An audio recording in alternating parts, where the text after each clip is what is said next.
The morning Sarah Novak threw a branding iron through the front window of the general store was the morning the entire town of Hays City, Kansas, decided she had finally gone too far. Glass shattered across Main Street like ice breaking on a frozen river, and the owner, Mr. Henderson, came barreling out with his face red as summer tomatoes, shouting about lawlessness and proper feminine behavior, while Sarah stood there with her chest heaving and her dark hair falling loose from its pins. It was 1878, and women were expected to smile sweetly and keep their opinions locked away like fine china. But Sarah had never been good at following those particular rules. The incident with the branding iron had been building for weeks. Mr. Henderson had cheated her father on a supply order before his death, 6 months prior, and when Sarah came to settle accounts, he had dismissed her with a wave of his hand and a patronizing smile that made her blood boil. She had asked him 3 times to look at the ledger, to see the discrepancy in black and white, but he kept telling her not to worry her pretty little head about business matters. The 4th time he said it, something inside her snapped like a dry twig underfoot. Now she stood in the middle of the dusty street with the entire town staring at her, their judgment thick enough to choke on. Her Aunt Martha came rushing from the boarding house they ran together, her face pale with mortification. Martha was her father's sister, a widow who had taken Sarah in after pneumonia claimed both her parents within a week of each other, and she had been trying desperately to civilize her niece ever since. "Sarah Elizabeth Novak, what have you done?" Martha's voice trembled with a mixture of anger and fear. Fear because in a town like Hays City, a woman's reputation was more valuable than gold, and Sarah had just thrown hers through that window along with the branding iron. "He is a cheat and a liar," Sarah said, her voice steady despite the trembling in her hands. "Someone needed to show him there are consequences." "Consequences?" The sheriff, a portly man named Wilkins, waddled over with his thumbs hooked in his belt. "The only one facing consequences here is you, Missy. That is destruction of property." Sarah opened her mouth to argue, but Martha grabbed her arm hard enough to leave marks. "She will pay for the damages, Sheriff. Every penny. Please, she has not been herself since her parents passed." Using grief as an excuse made Sarah want to scream, but she bit her tongue because Martha was already suffering enough embarrassment on her account. The crowd that had gathered consisted of nearly everyone in town, from the saloon girls in their bright dresses to the respectable wives in their modest calico. They all wore the same expression, a mixture of scandal and satisfaction, as if they had been waiting for Sarah to prove what they had suspected all along. Mrs. Pritchard, the banker's wife, leaned close to whisper to Mrs. Coleman, but her voice carried clear across the morning air. "I always said that girl was too wild for her own good. No man will ever want a wife who cannot control her temper." "Her poor aunt," Mrs. Coleman replied, shaking her head. "Trying to manage that creature must be like trying to tame a mustang with kind words." The words stung more than Sarah wanted to admit, but she lifted her chin and met their stares directly. She had heard similar sentiments her entire life. Too loud, too opinionated, too quick to anger.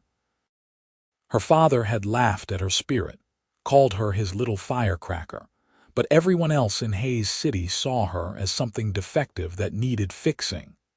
The cost of the window came to $17, which was nearly every cent Sarah and Martha had saved from the boarding house. They had 3 permanent residents and occasional travelers passing through on their way west, but business was hardly booming.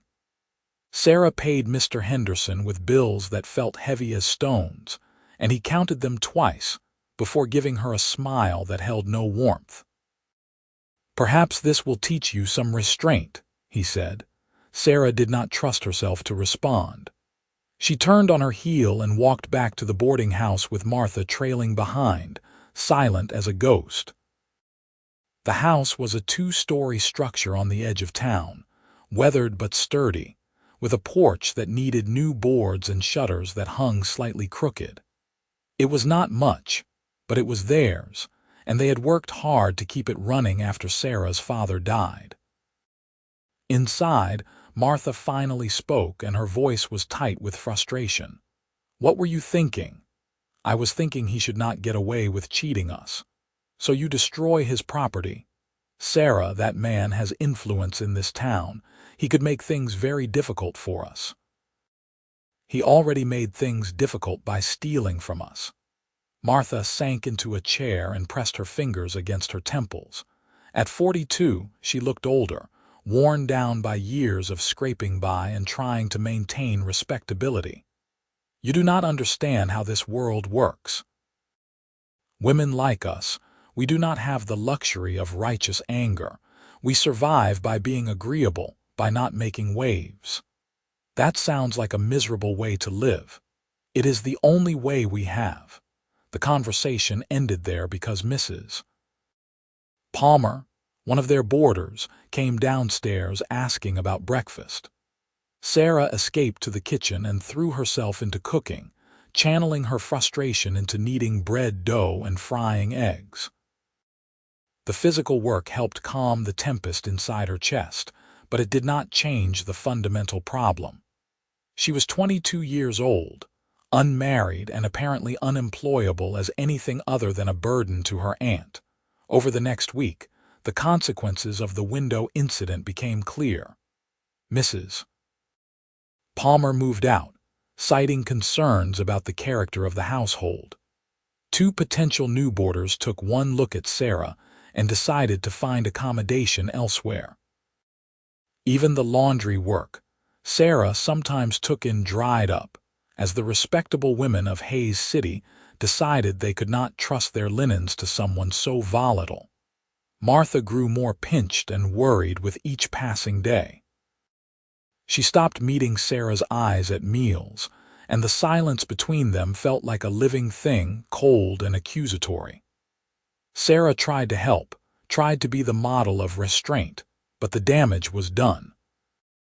The town had cast her aside, labeled her too troublesome to tolerate, and there seemed to be no path back to their good graces. The boarding house money ran low. Then it ran out.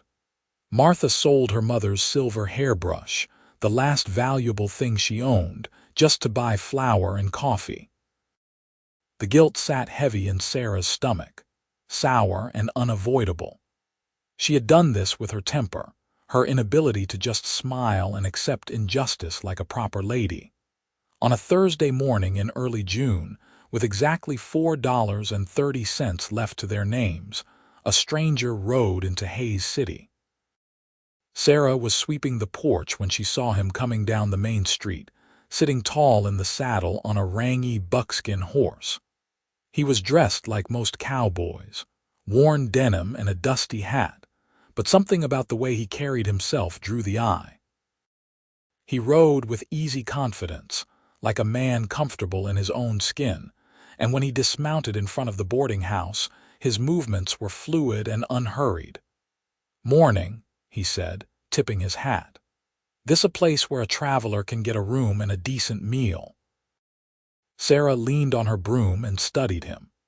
He was probably around 26 or 27, with sun-weathered skin and light brown hair that curled slightly at his collar. His eyes were an unusual shade of gray-green, and they assessed her with the same frank interest she was showing him. "Depends on how long you are staying and whether you can pay," Sarah said. A smile tugged at the corner of his mouth. "Direct, I like that. Name is Flynn Jenkins, and I can pay for a week upfront if the room is clean and the food is edible." "It is both. I am Sarah Novak. Come inside and I will show you what we have available." Martha was upstairs changing linens when Sarah brought Flynn into the front parlor. The boarding house might be struggling, but they kept it clean and tidy, with lace curtains in the windows and a rag rug covering the worn floorboards. Flynn looked around with an appraising eye, then nodded.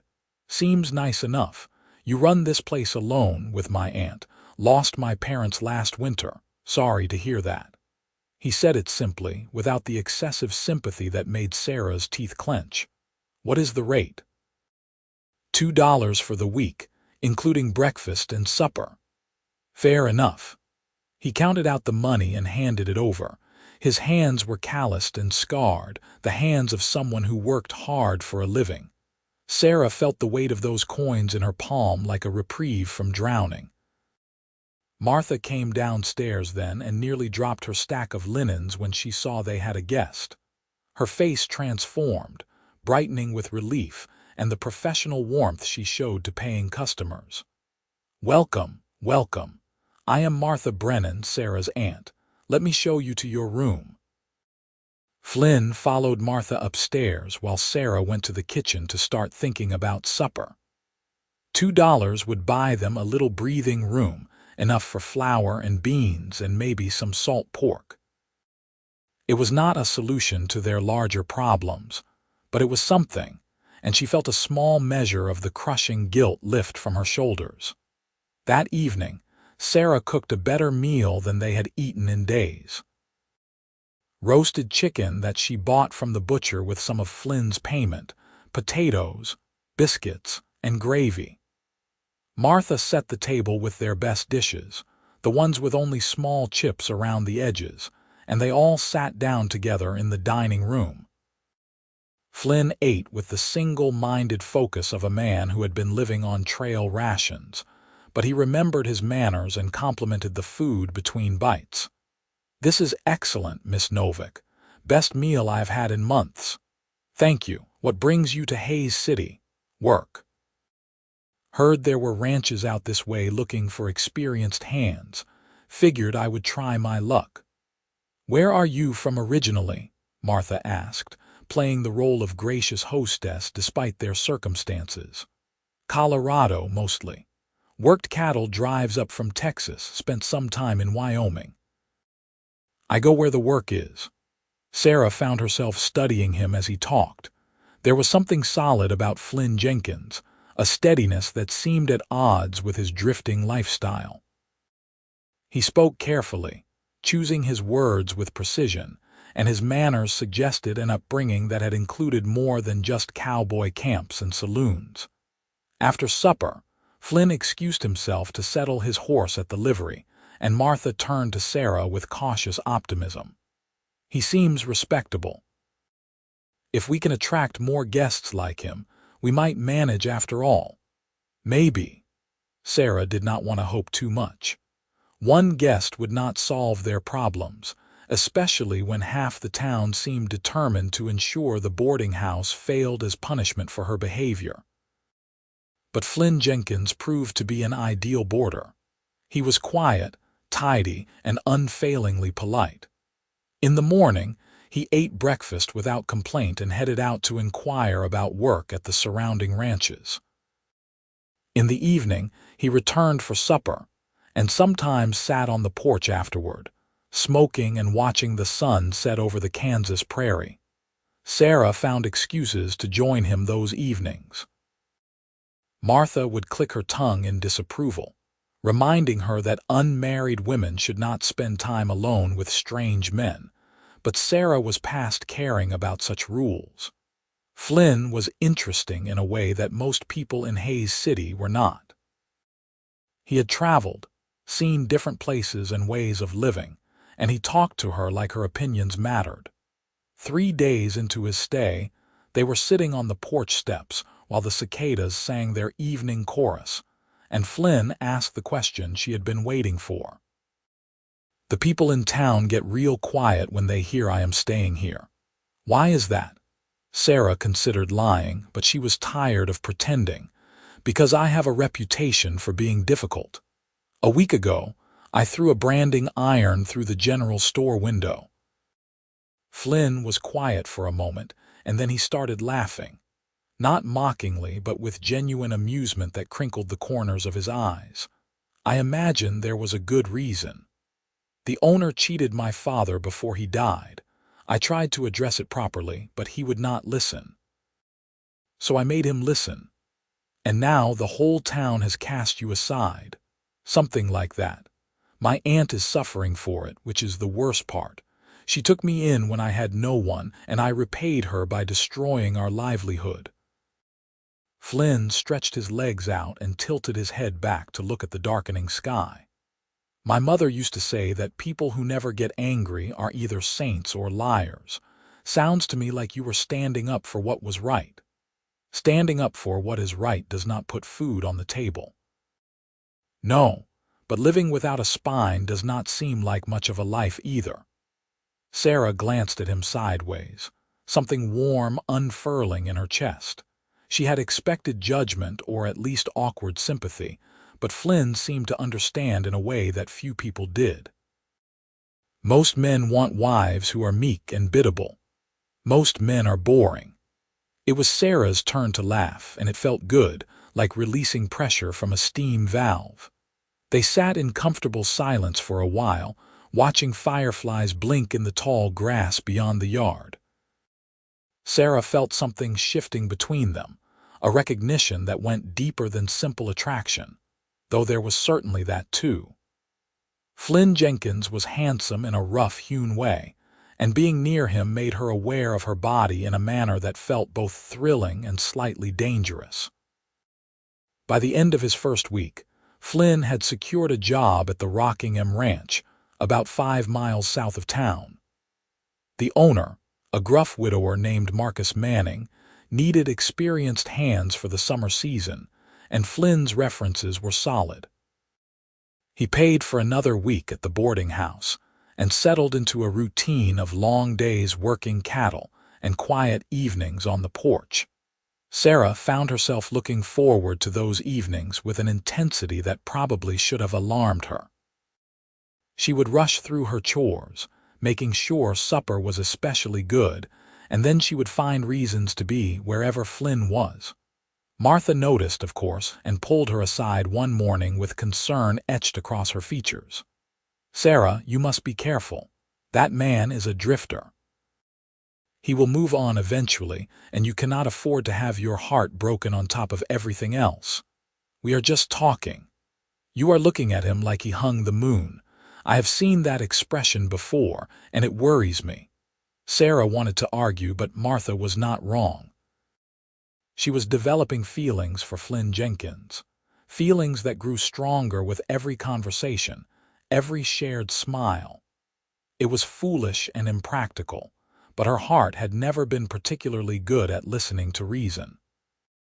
One evening in late June, a group of men from town rode out to the boarding house just as Sarah and Flynn were sitting down to supper.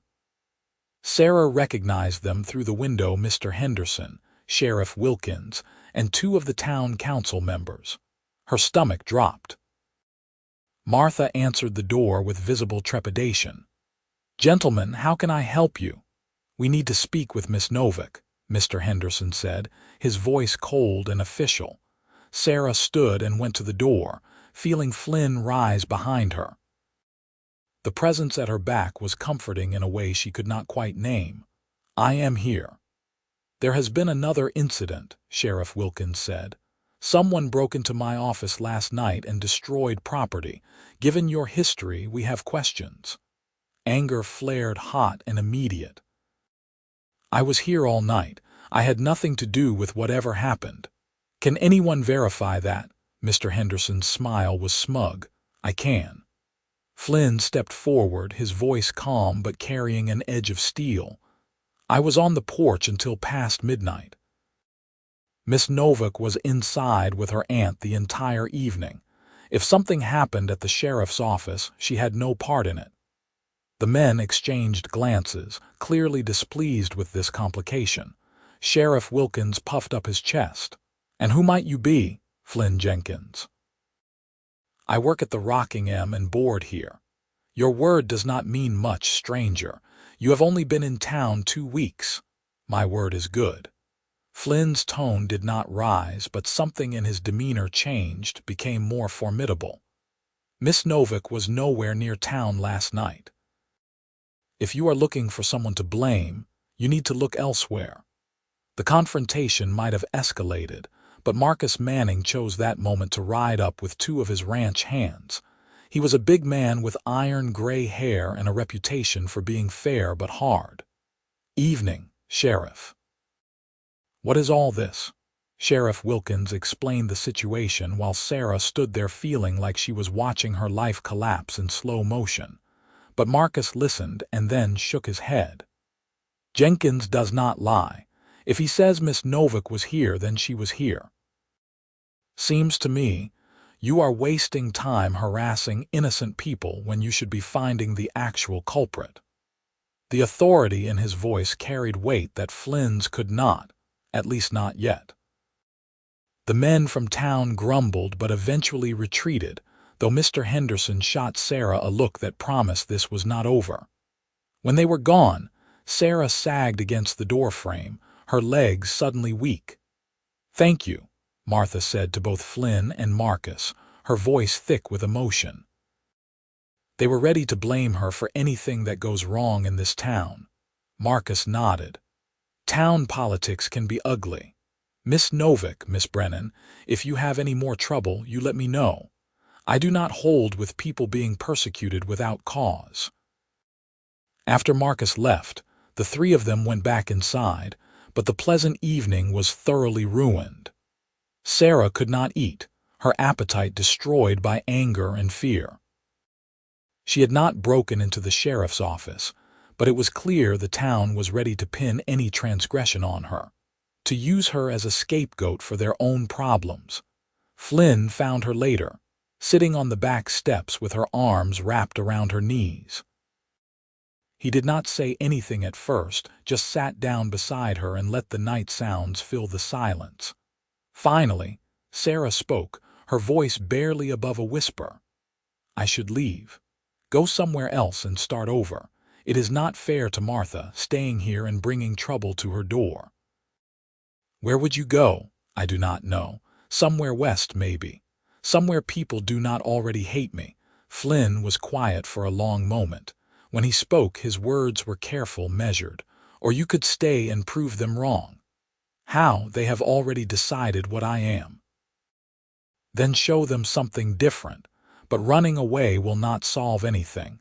They will just say you fled because you were guilty, and your aunt will be left here to face the consequences alone." Sarah turned to look at him, searching his face in the moonlight. "Why do you care?" "You barely know me." Flynn met her gaze steadily. "I know enough.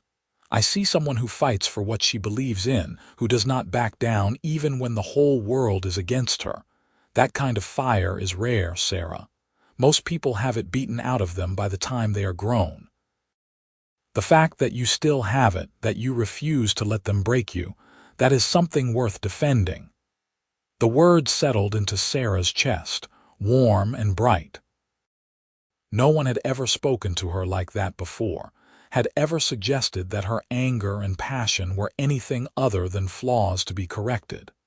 "You really believe that?" "I do. And I think this town needs someone like you, even if they are too stubborn to see it yet." Sarah felt tears prick her eyes, but she blinked them back. "What if they never see it? What if I am just fighting a losing battle? Then at least you fought. At least you did not let them make you into something small and scared." Flynn hesitated, then reached over and took her hand. His palm was warm and rough against hers. "Besides, you are not alone. You have your aunt, and now you have me, at least for as long as I am around." The touch of his hand sent electricity racing up her arm. Sarah looked down at their joined fingers, at the way they fit together like puzzle pieces. "For as long as you are around. That is the problem, is it not? You are a drifter, you will move on eventually. Maybe, or maybe I will find a reason to stay."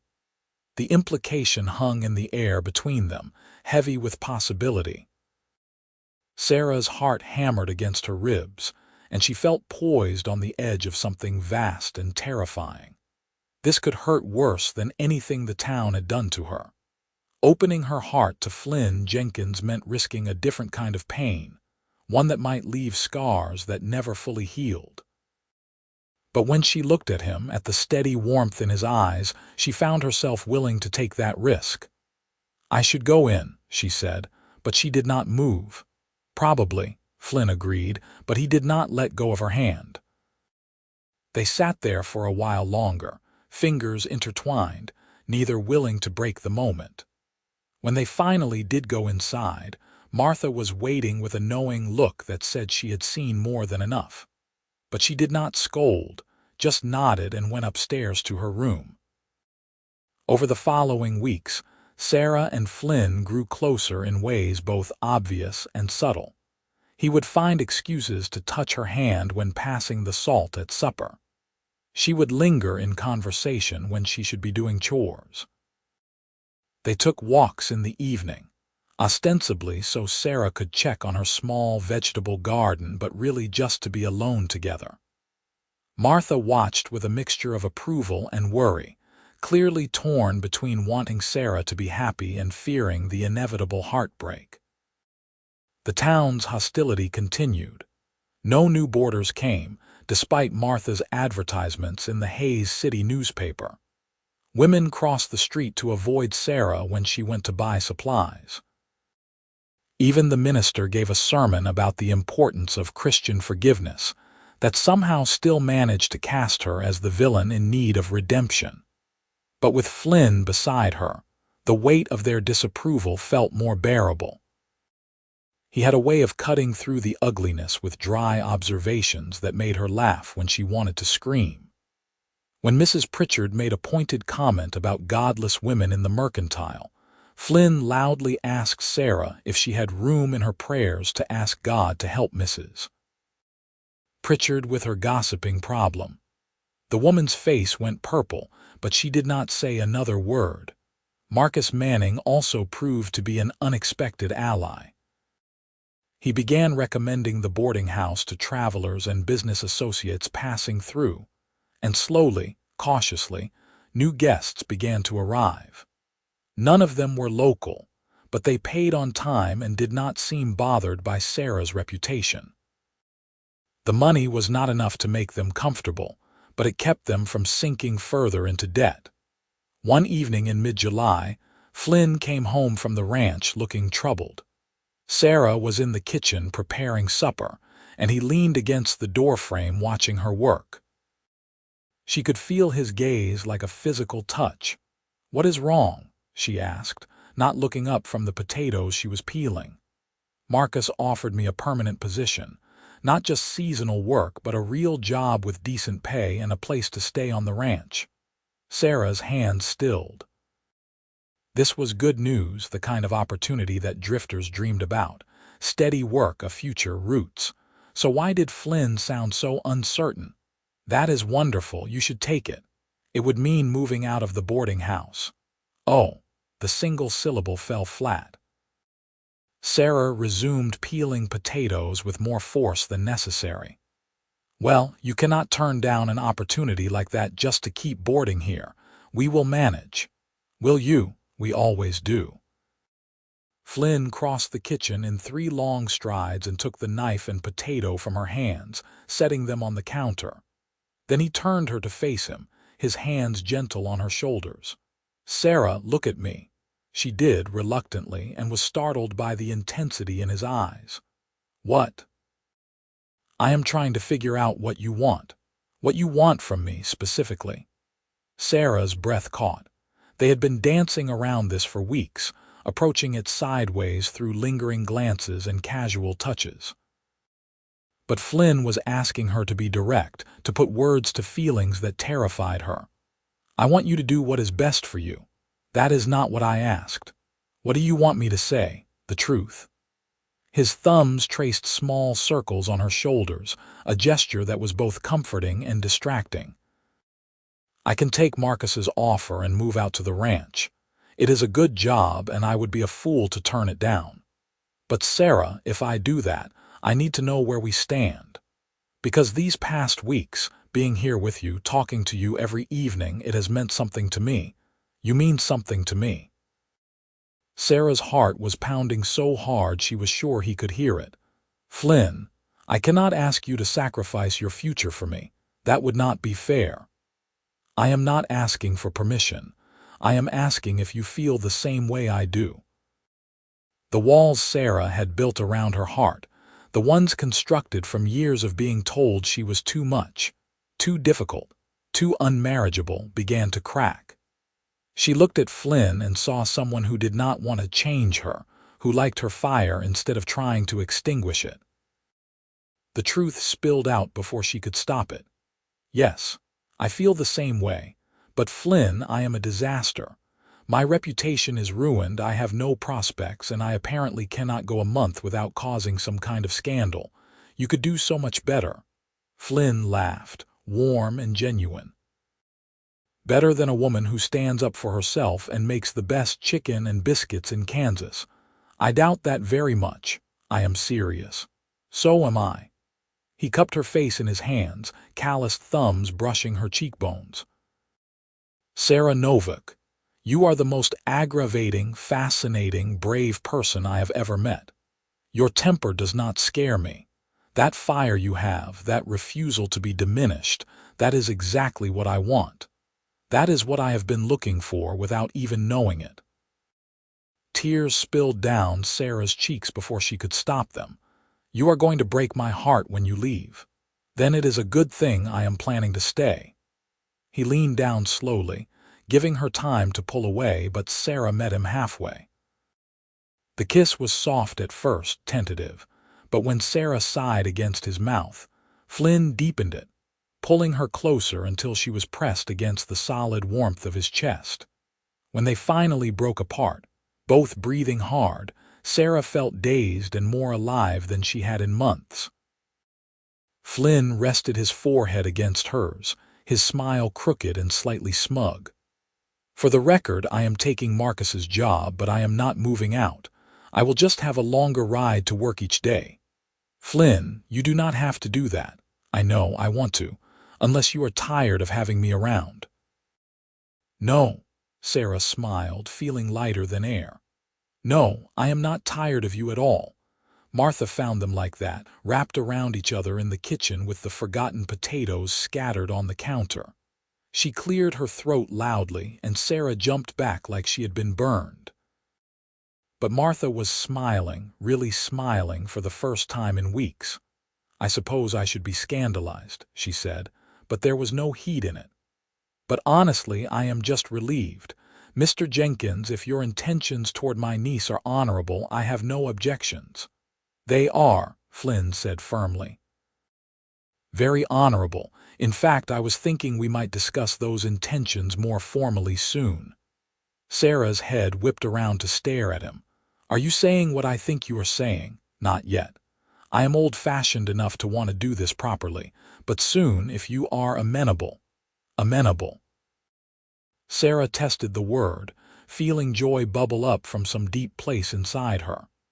"Yes, I think I could be amenable." The next few weeks passed in a blur of happiness that Sarah had never expected to experience. Flynn took Marcus's job and continued boarding at the house, paying his rent faithfully despite Sarah's protests. He worked long days at the ranch, but always made it back in time for supper.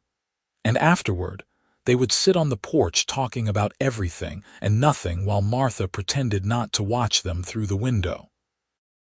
The town's opinion did not magically improve, but Sarah found she cared less with Flynn by her side. They still whispered and stared, but their judgment felt less sharp, less capable of drawing blood. Sarah walked through Hayes City with her head high, and if people did not like it, that was their problem. In early August, Flynn asked Marcus for an afternoon off and borrowed a horse and buggy. He took Sarah on a picnic out to the creek that ran along the edge of the Manning property, where cottonwood trees provided shade, and the water ran clear over smooth stones. Sarah had packed cold chicken and biscuits, along with some precious strawberry preserves Martha had been hoarding for a special occasion. They ate and talked, and Flynn seemed nervous in a way Sarah had never seen before. He kept running his hand through his hair, making it stick up at odd angles, and his conversation was more stilted than usual. Finally, as the afternoon sun started its descent toward evening, he took her hand and stood, pulling her to her feet. "Sarah, I need to tell you something." "Several things, actually." "All right." Sarah's pulse quickened. She had a feeling she knew where this was going, but she did not want to presume. "When I came to Hayes City, I was not planning to stay. I have been drifting for 5 years, moving from job to job, never settling anywhere. After my father died and my brother took over the family ranch in Colorado, I felt like I did not fit anywhere, like I was just taking up space wherever I went." Sarah squeezed his hand, encouraging him to continue. "And then I met you. This woman who had apparently just thrown a branding iron through a window, who everyone in town called difficult and unmarriageable, and I thought you were magnificent. Every day since, you have proved me right. Sarah, you make me want to stay in one place. You make me want to build something lasting." Flynn reached into his pocket and pulled out a small box. When he opened it, Sarah saw a simple gold band with a tiny pearl set in the center. Nothing fancy, but beautiful in its simplicity. "It was my grandmother's," Flynn said. "The only thing I kept when I left Colorado. I was saving it for someone special, someone who would appreciate what it meant. Sarah Novak, will you marry me?" Sarah looked at the ring, then at Flynn's face, at the hope and vulnerability written across his features. 1,000 thoughts raced through her mind. They had only known each other 2 months. The town would have a field day with this scandal. Martha might think they were rushing into something foolish. But underneath all the practical concerns, underneath the fear and uncertainty, was a bedrock certainty that felt unshakable. "Yes," she said. "Yes, absolutely yes." Flynn's face split into a grin so wide it must have hurt. He slipped the ring onto her finger, and it fit perfectly, like it had been made for her. Then he kissed her with such enthusiasm that they both stumbled backward and nearly fell into the creek, which made them laugh until their sides ached. Telling Martha was easier than expected. She took one look at Sarah's glowing face and the ring on her finger and immediately burst into happy tears. "Oh, thank goodness. I was beginning to think neither of you would ever get around to it. When is the wedding?" "We have not discussed details yet," Flynn said, slipping an arm around Sarah's waist in a gesture that was becoming natural. "But soon, if Sarah agrees. No point in waiting when we both know what we want." "October," Sarah said decisively. "That gives us 2 months to prepare, which is enough time to do it properly, but not so long that we have to wait forever." October in Kansas could be beautiful or brutal, depending on the weather's whims, but Sarah had always loved the fall. The decision felt right, and from the way Flynn smiled at her, he agreed. The engagement announcement caused exactly the stir Sarah had anticipated. Mrs. Pritchard declared it a hasty match born of desperation. Mr. Henderson told anyone who would listen that Flynn Jenkins must not know what he was getting into, marrying a woman with such a temper. Even some of the more sympathetic townspeople expressed doubts about whether the marriage would last past the first disagreement. But there were allies, too. Marcus Manning shook Flynn's hand and clapped him on the shoulder, telling him he was a lucky man. The blacksmith's wife, a quiet woman named Emma who had always been kind to Sarah, brought over a stack of recipes and some advice about keeping a husband happy. And Martha threw herself into wedding preparations with an energy Sarah had not seen since before her father died. Flynn moved his few possessions out to the ranch, but still came into town almost every day. He helped Sarah repair the porch boards that had been warping and fix the crooked shutters. They painted the front door a fresh blue and cleaned the windows until they sparkled. The boarding house began to look less tired, more like a home worth being proud of. The guests kept coming too, a steady trickle of travelers and ranch hands who heard the boarding house served good food and did not ask too many questions. Sarah and Martha worked themselves to exhaustion, keeping everyone fed and comfortable, but the money jar in the kitchen began to fill again. They would never be wealthy, but they were surviving, and that was more than Sarah had dared hope for just a few months ago. As the weather cooled and the prairie grass turned golden, Sarah began sewing her wedding dress. She did not have money for anything extravagant, so she remade one of her mother's old dresses, taking it apart and stitching it back together into something that felt both old and new. The fabric was cream-colored cotton with tiny flowers embroidered around the hem, delicate and pretty without being overly fancy. Flynn caught her working on it one evening and insisted she hide it, claiming it was bad luck to see the dress before the wedding. Sarah laughed at his superstition but obliged, tucking the half-finished garment into her wardrobe where he could not accidentally glimpse it. "You are not getting cold feet, are you?" she teased. "Not even warm feet. You are stuck with me, Sarah Novak, whether you like it or not." I suppose I can live with that, but there were challenges beyond the dress and the disapproval of the town. In mid-September, a week of heavy rain turned the roads to mud and kept Flynn stranded at the ranch. Sarah tried not to worry, but 3 days without seeing him made her anxious in a way she had not anticipated. When he finally made it back to town, muddy and exhausted, she threw herself into his arms with a relief that surprised them both. "I am fine," he laughed, holding her tight. "It was just rain. I know, I was being silly." "Not silly, I missed you too." He pulled back enough to look at her seriously. "Sarah, after we are married, what do you want to do about the boarding house? Do you want to keep running it, or would you rather come out to the ranch with me?" Sarah had been thinking about this question for weeks. The boarding house was her last connection to her parents, the place where she had grown up and learned to cook at her mother's side. But it was also tied to Martha, and Sarah could not just abandon her aunt after everything she had done. "I want to keep helping Martha," she said slowly. "At least for a while. The boarding house is starting to succeed again and she needs me. But Flynn, I do not want to live apart from you either. So we figure out a compromise. Maybe I stay in town most nights and we visit the ranch on Sundays.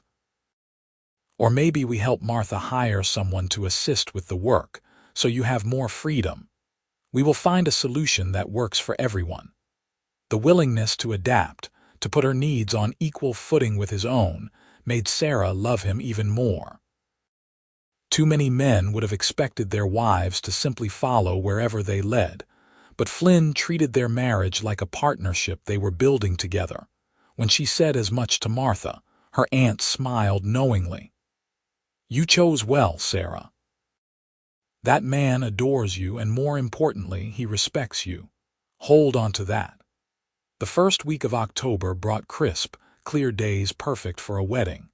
Sarah had initially planned something small and simple, just family and a few friends, but the guest list kept growing. Marcus Manning wanted to come and insisted on bringing half his ranch hands. Emma, the blacksmith's wife, asked if she could attend and bring some of the other women who had quietly supported Sarah through the worst of the town's condemnation.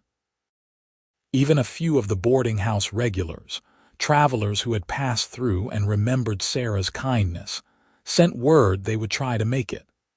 The ceremony was set for October 7th in the small church on the edge of town.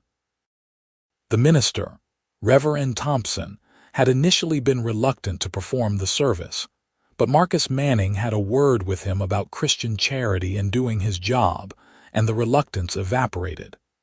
Sarah suspected money might have changed hands, but she did not ask. The night before the wedding, Sarah could not sleep. She lay in her narrow bed staring at the ceiling, her mind racing with 1,000 thoughts. What if she was a terrible wife? What if her temper drove Flynn away once they were living together day in and day out? What if the town's disapproval eventually wore him down? Martha found her at 2 in the morning sitting on the back steps with a shawl wrapped around her shoulders. Without a word, her aunt sat down beside her and took her hand. Having doubts, terrified, Sarah admitted. That is normal. Marriage is frightening. You are promising to tie your life to someone else's, to trust them with your heart and your future. But Sarah, if you have to be frightened, at least you are frightened with the right person. How do you know he is the right person? Martha was quiet for a moment, her expression distant and sad. I was married for 6 years before my husband died. William was a good man, but he was also conventional. He wanted me to be a certain way to fit into a specific role, and I spent years trying to mold myself into that shape. It did not make either of us happy, but Flynn does not want you to be different. He wants you exactly as you are, fire and all. That is rare, Sarah. Do not let fear make you throw it away. Sarah leaned her head on Martha's shoulder, feeling young and uncertain. What if I ruin it? Then you ruin it, and you figure out how to fix it. That is what marriage is. Two people deciding every day to keep choosing each other, even when it is hard. The words helped settle something inside Sarah's chest. When she finally went back to bed, she slept deeply and dreamed of cottonwood trees and clear running water. The wedding day dawned bright and cool, with just a hint of frost on the grass that melted as the sun rose. Sarah woke early and spent an hour in the bath, scrubbing herself clean and washing her hair until it shone. Martha helped her into the remade dress, which fit perfectly after weeks of careful alterations. It was simple but lovely, and when Sarah looked at herself in the small mirror, she saw her mother's features looking back, refined and softened. "You look beautiful," Martha said, her voice thick with emotion. "Your mother would be so proud." Sarah blinked back tears, not wanting to ruin her face before the ceremony. "I wish she was here." "She is. Both your parents are in their way. They gave you the strength to be yourself, Sarah. Do not forget that." The church was fuller than Sarah had expected when they arrived. Marcus and his ranch hands filled 3 entire pews, all dressed in their Sunday best with their hair slicked back. Emma and several other townswomen sat together, defying their husbands' disapproval to witness the marriage. Some of the boarders Sarah recognized dotted the remaining seats, and to her surprise, even a few people from town who had not been openly hostile showed up. Mr. Henderson and the Pritchards were notably absent, but Sarah did not care. The people who mattered were there. Flynn waited at the altar with Reverend Thompson, and when he saw Sarah walking down the aisle, his face transformed with such open joy that several people in the congregation whispered about how in love he looked. He was wearing a new shirt and vest, dark blue that brought out his eyes, and his hair was neatly combed for once. Sarah walked slowly, trying to remember everything Martha had coached her about proper behavior, but when she got close enough, she abandoned decorum and hurried the last few steps. Flynn laughed and took her hands, squeezing them tight. "You look incredible," he whispered. "You clean up pretty well yourself." Reverend Thompson cleared his throat, clearly uncomfortable with their informal behavior, and launched into the traditional ceremony. Sarah tried to focus on the words, on the gravity of the promises they were making, but mostly she was aware of Flynn's hands holding hers, his thumb tracing circles on her wrist, his eyes never leaving her face. When it came time for the vows, Flynn spoke clearly and without hesitation. "I, Flynn James Jenkins, take you, Sarah Elizabeth Novak, to be my lawfully wedded wife. I promise to honor you, to stand by you in all circumstances, and to love you for all my days. Your fire does not frighten me. It never will." Sarah's voice shook slightly, but she met his gaze and spoke from her heart. I, Sarah Elizabeth Novak, take you, Flynn James Jenkins, to be my lawfully wedded husband. I promise to honor you, to stand by you in all circumstances, and to love you for all my days. Thank you for seeing me when everyone else looked away." Reverend Thompson pronounced them married, and Flynn kissed her before the poor minister could finish his blessing. The congregation laughed and applauded, and Sarah felt happiness so intense it was almost painful flood through her entire body. The celebration afterward was held at the boarding house, which Martha had decorated with wildflowers and ribbons. There was food and music, with one of the ranch hands playing fiddle while people danced in the yard. Sarah had never been much of a dancer, but Flynn pulled her into a clumsy waltz that ended with them both laughing and breathless. Marcus gave a toast that made Flynn duck his head in embarrassment, talking about how Jenkins was the best hand he had ever hired, and how Sarah was getting a good man. Emma gave a quieter toast about courage and standing up for what you believe in, which made Sarah tear up again. As the sun set and the party began to wind down, Flynn and Sarah slipped away to the small room they would share in the boarding house. Martha had moved to a smaller room to give them the larger one, and she had cleaned and aired it until it smelled of lavender and fresh linens. Someone had left wildflowers in a jar on the dresser. Flynn closed the door behind them and pulled Sarah into his arms, just holding her for a long moment. "How are you feeling, Mrs. Jenkins? Mrs. Jenkins, that is going to take some getting used to. You have the rest of your life to practice."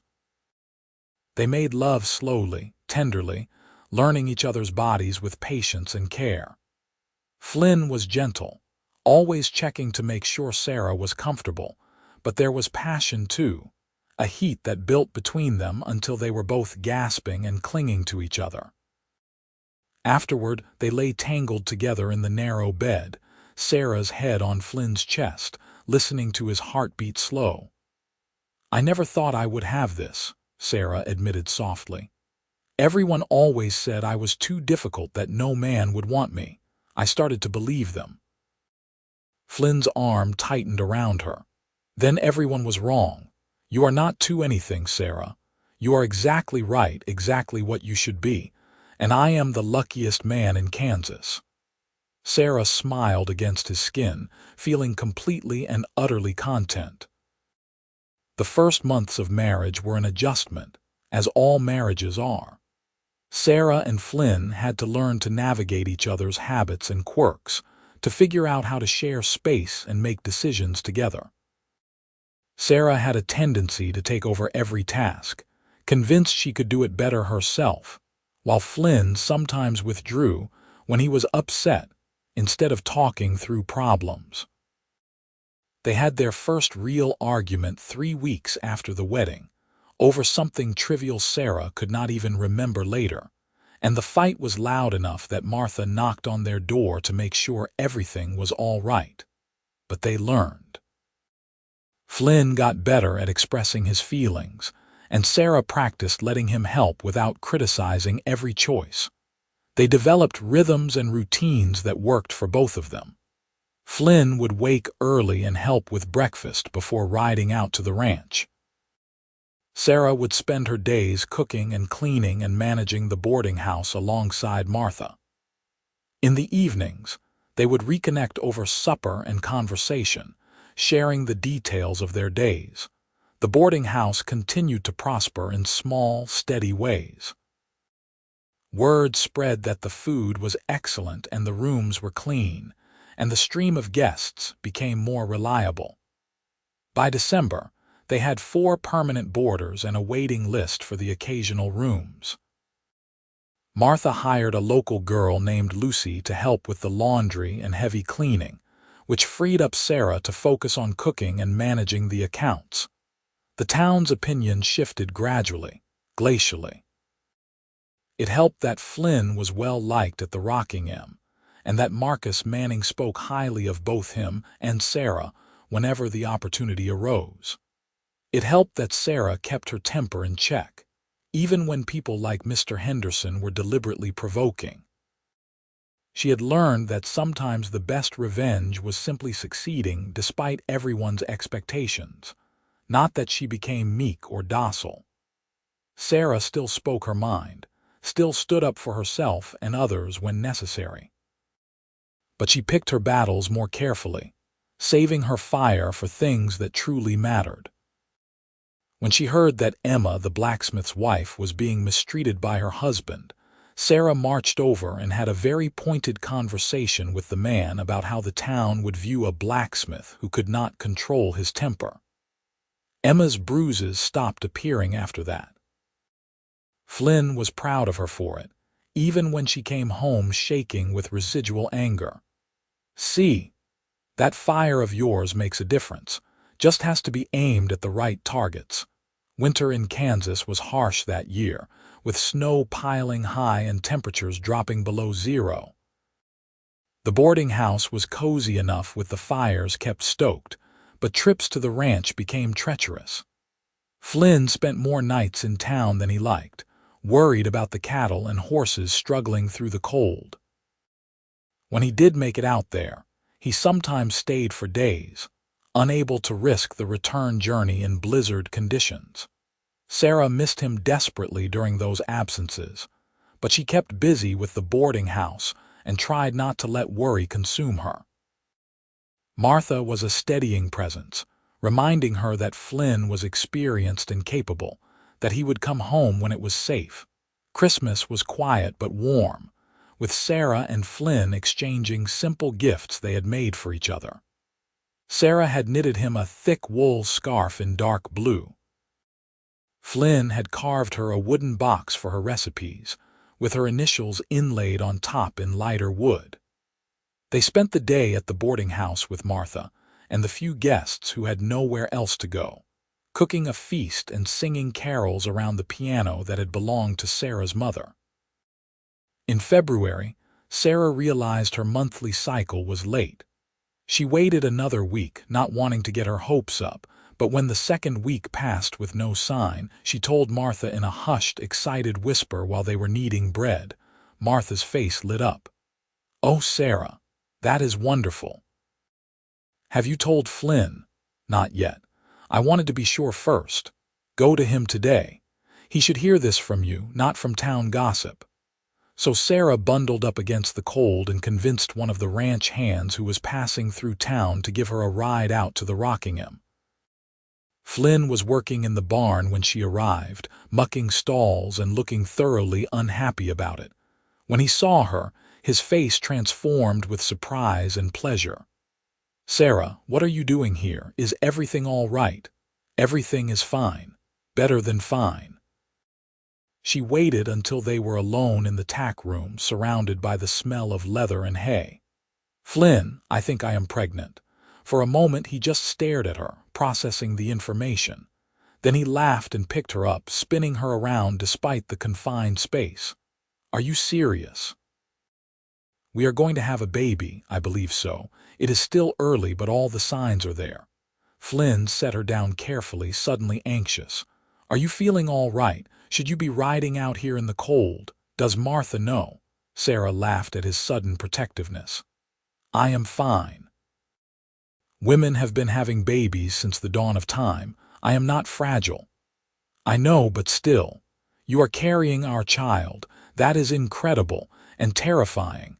Mostly incredible." They told Marcus, who gave Flynn the rest of the day off and insisted Sarah stay for lunch. The older man seemed genuinely pleased by the news, and Sarah felt a rush of affection for him. He had been a good friend to them both, offering support without judgment, and she was grateful. The pregnancy progressed normally through the spring. Sarah dealt with morning sickness that actually lasted all day for the first 2 months, which made cooking for the boarding house a special kind of torture. But eventually, that passed, and she felt better than ever, full of energy and optimism about the future. Flynn was attentive to the point of being absurd. He worried constantly that Sarah was working too hard, lifting too much, not resting enough. Martha finally told him to stop hovering, or she would ban him from the boarding house, which made Sarah laugh so hard she nearly choked on her tea. As summer approached and Sarah's belly grew rounder, they began preparing in earnest for the baby's arrival. Martha cleared out a small room next to their bedroom and helped Sarah sew tiny clothes and blankets. Flynn built a cradle from oak wood, sanding it smooth and carving small flowers around the edges. It was beautiful, a labor of love that took him weeks to complete. The baby was due in early September, and as the date approached, Sarah felt increasingly uncomfortable and impatient. Kansas summers were brutal, and being heavily pregnant in the heat made her irritable in a way that reminded her of her old temper. Flynn weathered her mood swings with patience and humor, even when she snapped at him for breathing too loudly. On September 4th, 1879, Sarah's water broke while she was making breakfast. The pain started almost immediately, sharp contractions that took her breath away. Martha sent Lucy running for the doctor and helped Sarah upstairs, while one of the boarders rode out to the ranch to fetch Flynn. The labor was long and difficult, stretching through the day and into the evening. Dr. Patterson, the town physician, monitored Sarah's progress with calm efficiency, but Sarah could see worry flicker across his face when the hours wore on. Flynn arrived mid-afternoon and refused to leave despite Martha's insistence that childbirth was women's work. He held Sarah's hand and let her squeeze until his fingers went numb, murmuring encouragement even when she cursed at him. Finally, as the sun set and the sky turned orange and pink, their daughter was born. She came into the world screaming, red-faced and furious, with a shock of dark hair and tiny, waving fists. Dr. Patterson cleaned her up and wrapped her in a blanket, then placed her in Sarah's arms. Sarah looked down at her daughter and felt her heart crack open in a way she had not known was possible. This tiny, perfect person was theirs, the product of her love for Flynn and his for her. Tears streamed down her face as she counted fingers and toes, marveling at how complete and beautiful their baby was. "She has got your temper," Flynn said, his own voice thick with emotion. He was crying too, unashamed as he reached out to touch his daughter's tiny hand. "Listen to those lungs." "We should give her a name," Sarah said. "What about Sophia? After your grandmother?" Flynn's face crumpled with emotion. "You would do that. She gave us her ring. Seems right to give her our daughter's name in return. Sophia Jenkins, I like it." They sat together, the three of them, as the evening deepened into night. Martha came in to check on them and took one look at the scene before quietly backing out, leaving them to their private joy. The first weeks with Sophia were exhausting and magical in equal measure. She was a demanding baby, crying often and sleeping only in short bursts. But Sarah had never experienced anything more rewarding than caring for her daughter. Flynn was hands-on in a way that surprised some of the townspeople, changing diapers and walking the floor at night when Sophia would not settle. But he did not care what people thought. This was his family, and he was going to be present for every moment. Running the boarding house with a newborn was challenging, but Sarah and Martha managed with Lucy's help.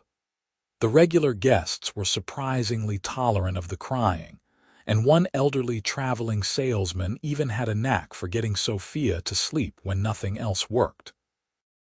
He would hold her and hum old folk songs, and within minutes she would be out. As autumn turned to winter, Sophia grew from a tiny infant into a more robust baby with a personality that was already emerging. She was curious and vocal, always wanting to see what was happening around her. Sarah would prop her in a basket in the kitchen while she cooked, talking to her daughter about what she was making and why, the same way her mother had talked to her. Flynn remained at the Rockingham but came into town every evening without fail. He would walk in the door, and Sophia would light up at the sight of him, kicking her legs and waving her arms. It was clear she already adored her father, and Flynn was completely wrapped around her tiny finger. "You are going to spoil her," Sarah said one evening, watching Flynn make ridiculous faces to elicit giggles from their daughter. "Absolutely I am. That is my job as her father. She is going to be a terror. Good. She comes by it honestly." Sarah threw a dish towel at him, but she was smiling. Their life was not what she had imagined before Flynn came to Hayes City. It was better. Messier and more complicated, but filled with love and laughter and purpose. The town's acceptance continued to grow slowly. Having a baby softened some people's opinions of Sarah, as if becoming a mother somehow made her more palatable. Sarah found it ridiculous that she needed a child to be seen as respectable, but she did not argue. If people wanted to be friendly now, she would take it, for Sophia's sake if nothing else. Mrs. Pritchard even stopped by one day with a small quilt she had made, offering stiff congratulations on the baby. Sarah accepted it graciously, though she privately thought the gesture was more about Mrs. Pritchard's need to feel charitable than any real change of heart.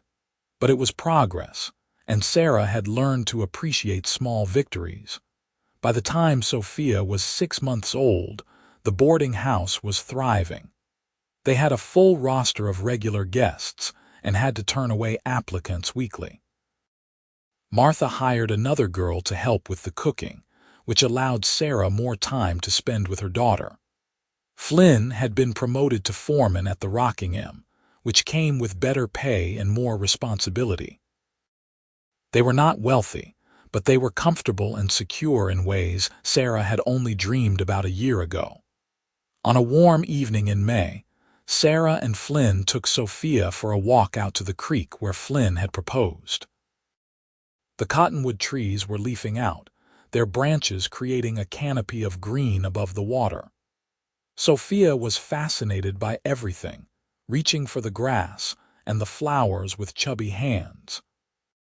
Flynn spread out a blanket and they sat together, watching their daughter explore her small patch of the world.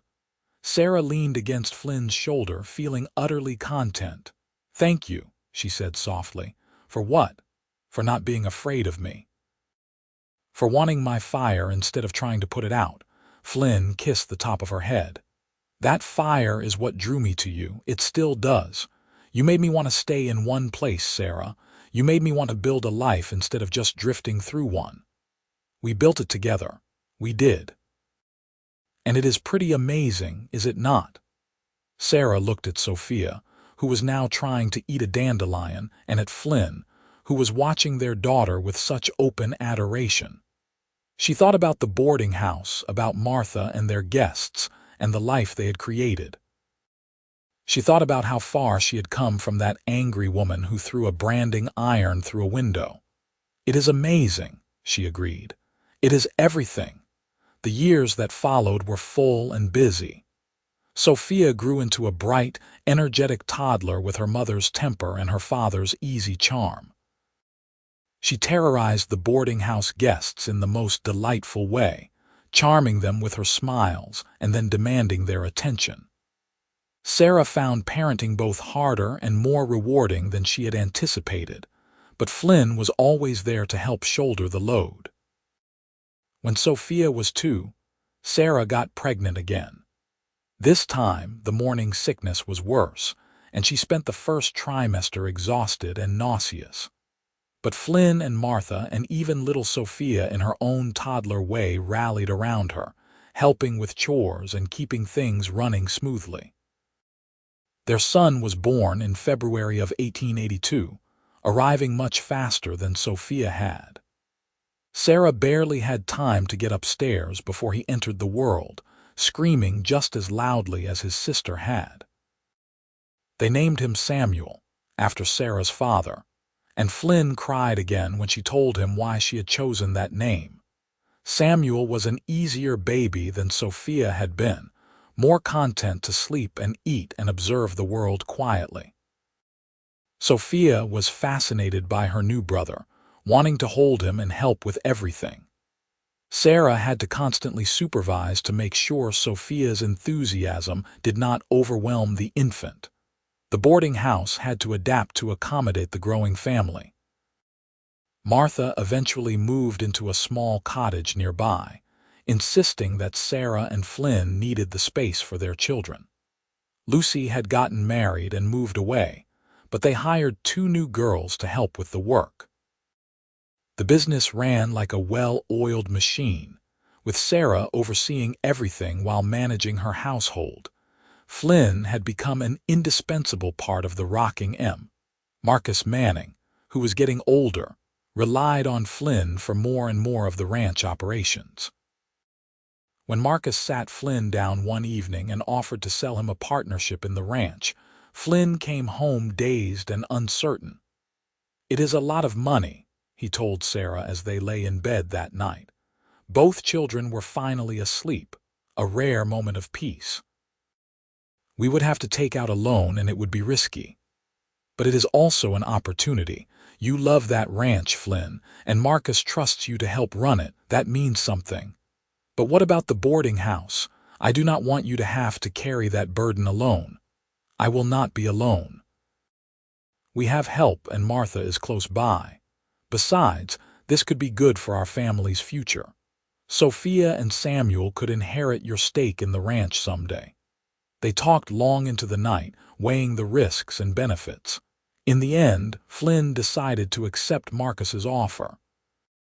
They borrowed money from the bank, using the boarding house as collateral, and Flynn became a part owner of the Rocking M.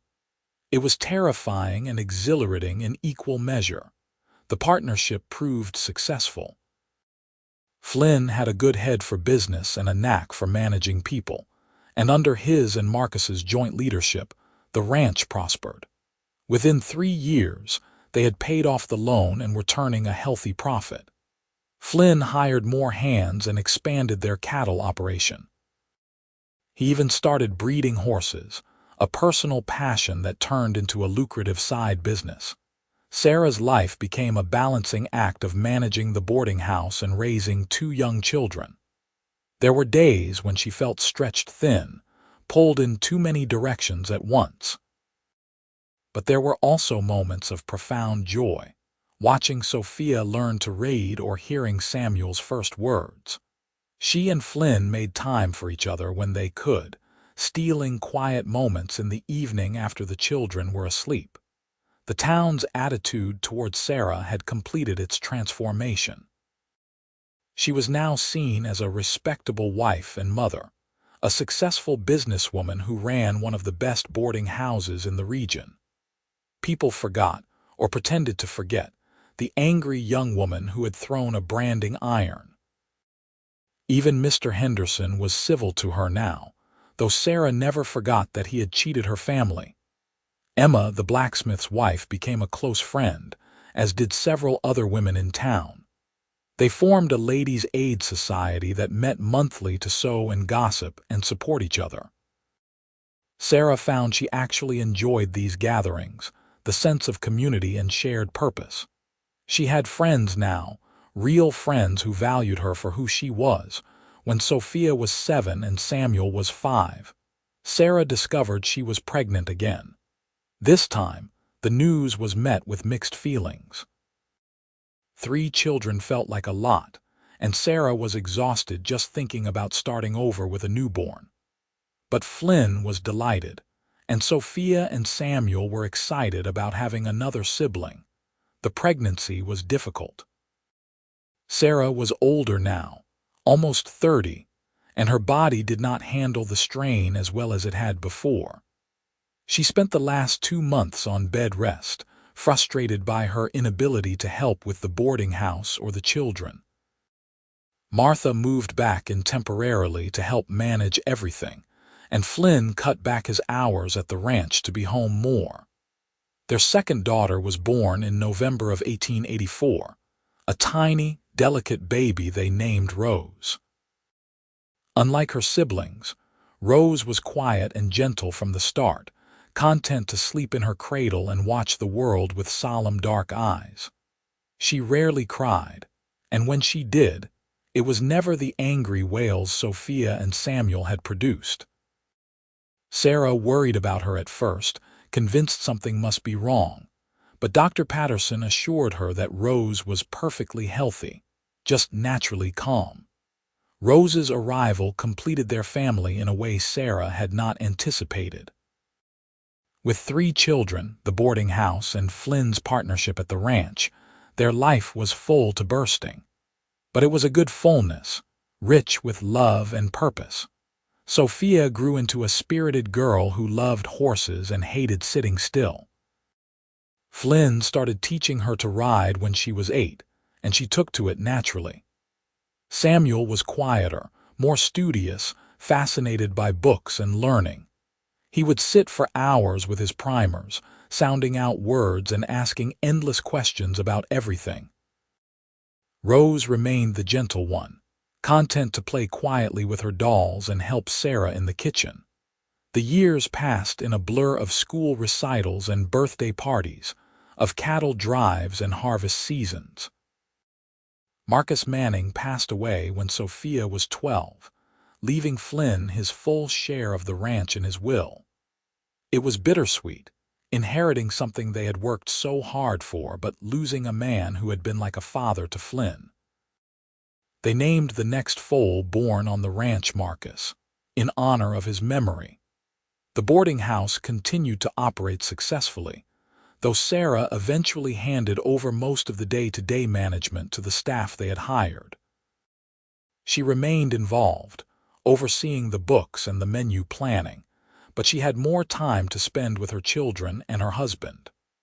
Martha, now in her 60s, fully retired and spent her days visiting with friends and spoiling her great-nieces and nephew. Sarah's relationship with Flynn only deepened over the years. They had weathered difficulties and disagreements, financial stress and health scares, the normal challenges of a long marriage. But through it all, the fundamental connection remained strong.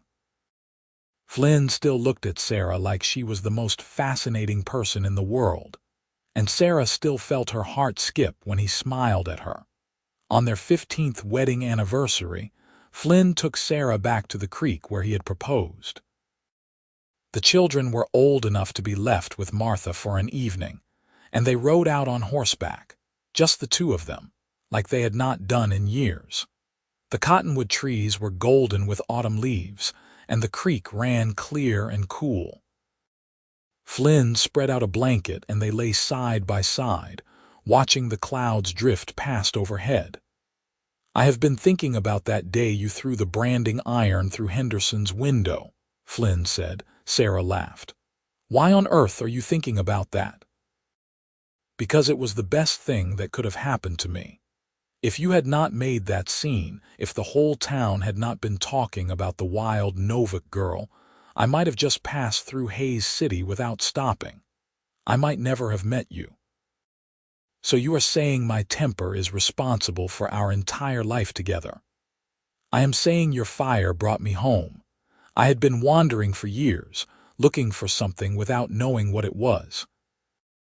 And then I saw you, standing in that street with glass everywhere and your chin up, refusing to apologize for being yourself. I knew right then that I had found what I was looking for." Sarah rolled onto her side to face him, blinking back tears. After 15 years, he could still make her cry with his words. "I was so angry at myself for so long. I thought I had ruined everything. You saved everything. You saved me from a life of drifting. You gave me a home, a family, a reason to stay in one place. Sarah, you are the bravest person I know. You refused to let the world make you small, even when everyone was telling you to shrink. And that strength, that fire, it has shaped our children. Sophia has it, that same refusal to be diminished. Samuel has a quieter version, a determination to pursue his interests even when they are not traditionally masculine. Rose has a gentle strength that is all her own. They are all growing up knowing they can be themselves, and that is because of you." Sarah was fully crying now, happy tears that she did not bother to hide. "I could not have done any of it without you. You saw me when I felt invisible. You wanted me when everyone else said I was unwantable. Flynn, you gave me permission to be myself. You always had permission. You just needed someone to remind you." They kissed as the sun set over the Kansas prairie, the same land where Sarah's parents had struggled and died, where she had grown up wild and angry. But it was also the land where she had found love, built a family, and created a life that was authentically hers. The fire that had once seemed like a curse had become her greatest strength, and Flynn had been right all those years ago. It was exactly what he wanted, exactly what they both needed. As darkness fell and the stars began to appear, they rode back toward home. The boarding house lights glowed warm and welcoming in the distance, and Sarah knew their children were inside, probably getting into mischief despite Martha's supervision. This was her life, messy and full and occasionally chaotic. It was not the life she had imagined as an angry 22-year-old woman, but it was so much better than anything she could have dreamed. The seasons continued their endless cycle. Sophia grew into a young woman who worked alongside Flynn at the ranch, proving herself as capable as any man. Samuel went off to college in Lawrence to study law, writing long letters home about his classes and his dreams of becoming a judge. Rose remained close to home, helping Sarah with the boarding house and showing an aptitude for business that surprised everyone. Sarah's hair began to show threads of silver, and Flynn's face gained more lines, etched by sun and wind and laughter.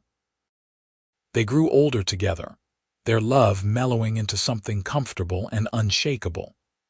They still disagreed sometimes, still had arguments that flared hot and then cooled, but they always came back to the fundamental truth that they were better together than apart.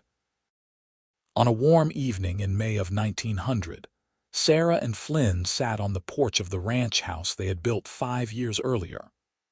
The boarding house was now run entirely by Rose and her new husband, leaving Sarah and Flynn free to focus on the ranch and their growing herd of grandchildren.